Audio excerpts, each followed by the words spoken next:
Dans une contrée lointaine appelée Uz, vivait un homme nommé Job. Il était reconnu pour son intégrité, sa droiture et son profond respect pour Dieu. Job s'éloignait du mal et menait une vie exemplaire. Dieu l'avait comblé de bénédictions, et il était l'un des hommes les plus riches et influents de son époque. Il possédait 7000 brebis, 3000 chameaux, 500 paires de bœufs et 500 ânesses, ainsi qu'un grand nombre de serviteurs. Il avait également 10 enfants, 7 fils et 3 filles, qu'il aimait tendrement. Ses enfants avaient l'habitude d'organiser des festins les uns chez les autres, partageant des moments de joie et d'harmonie. Job, soucieux de leur pureté spirituelle, offrait des sacrifices à Dieu après chaque festin, de peur que l'un d'eux n'ait péché en son cœur. Ainsi, Job menait une vie paisible, dans l'abondance et sous la protection divine. Un jour, dans les hauteurs célestes, Satan se présenta devant Dieu au milieu des anges. Le Seigneur lui demanda, « D'où viens-tu? » « Je parcours la terre et je l'explore, » répondit Satan. Dieu dit alors, « As-tu remarqué mon serviteur Job? Il n'y a personne comme lui sur la terre, un homme intègre et droit, craignant Dieu et se détournant du mal. » Satan répondit, « Est-ce sans raison que Job craint Dieu? Ne l'as-tu pas entouré de ta protection, lui, sa maison et tout ce qu'il possède? Tu as béni l'œuvre de ses mains et sa richesse a augmenté. Mais étends ta main, touche à ce qu'il possède, et tu verras s'il ne te maudit pas en face. » Le Seigneur dit alors à Satan, « Tout ce qu'il possède est entre tes mains, mais ne touche pas à lui-même. » Satan partit alors, déterminé à éprouver Job. Le malheur frappa Job en un seul jour. Un serviteur vint en courant, les Sabéens ont attaqué. Ils ont pris les bœufs et les ânesses et tué les serviteurs. Je suis le seul rescapé. À peine avait-il fini de parler qu'un autre messager arriva. Un feu du ciel est tombé et a brûlé tes brebis et tes serviteurs. Un troisième messager apparut aussitôt. Les Chaldéens ont formé 3 bandes. Ils ont pris tes chameaux et tué tes serviteurs. Enfin, un dernier messager arriva, tremblant. Tes fils et tes filles étaient en train de festoyer dans la maison de ton fils aîné. Un grand vent est venu du désert, a frappé la maison, et elle s'est écroulée sur eux. Ils sont tous morts.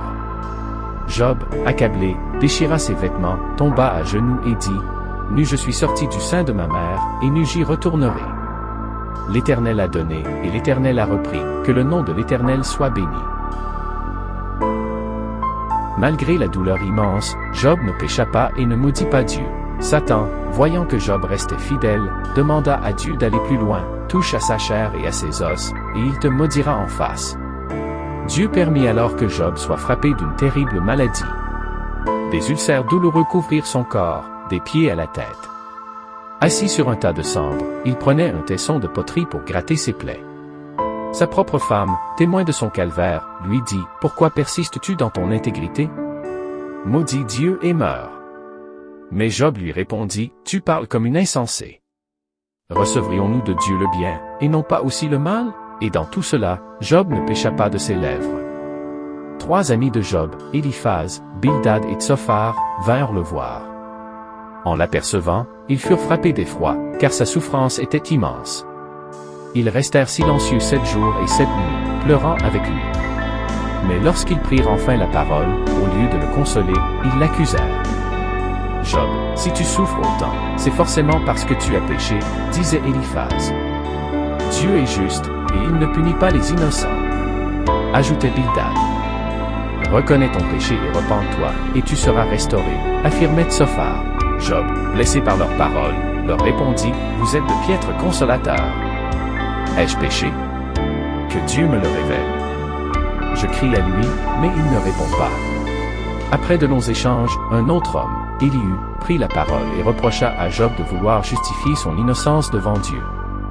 Puis, une tempête se leva, et Dieu lui-même répondit à Job depuis le tourbillon, qui est celui qui obscurcit mes desseins par des discours sans connaissance. Dieu interrogea Job, « Où étais-tu quand j'ai fondé la terre? Qui en a fixé les dimensions? Peux-tu faire lever le soleil? Diriger la pluie? As-tu pénétré les profondeurs de la mer? » Face à la grandeur divine, Job s'humilia. « Seigneur, je reconnais que tu peux tout. Je me repens dans la poussière. » Dieu se tourna alors vers les amis de Job et leur dit, « Vous n'avez pas parlé de moi avec droiture, comme l'a fait Job. Offrez un sacrifice, et Job priera pour vous. » Job intercéda pour eux, et aussitôt Dieu rétablit sa prospérité. Il lui donna 2 fois plus de richesses qu'auparavant, 14 000 brebis, 6 000 chameaux, 1000 paires de bœufs et 1000 ânesses. Il eut de nouveau 7 fils et 3 filles, et ses filles étaient les plus belles du pays. Job vécut encore 140 ans, voyant ses enfants et petits-enfants jusqu'à la 4e génération. Il mourut âgé et rassasié de jour, dans la paix et la bénédiction divine.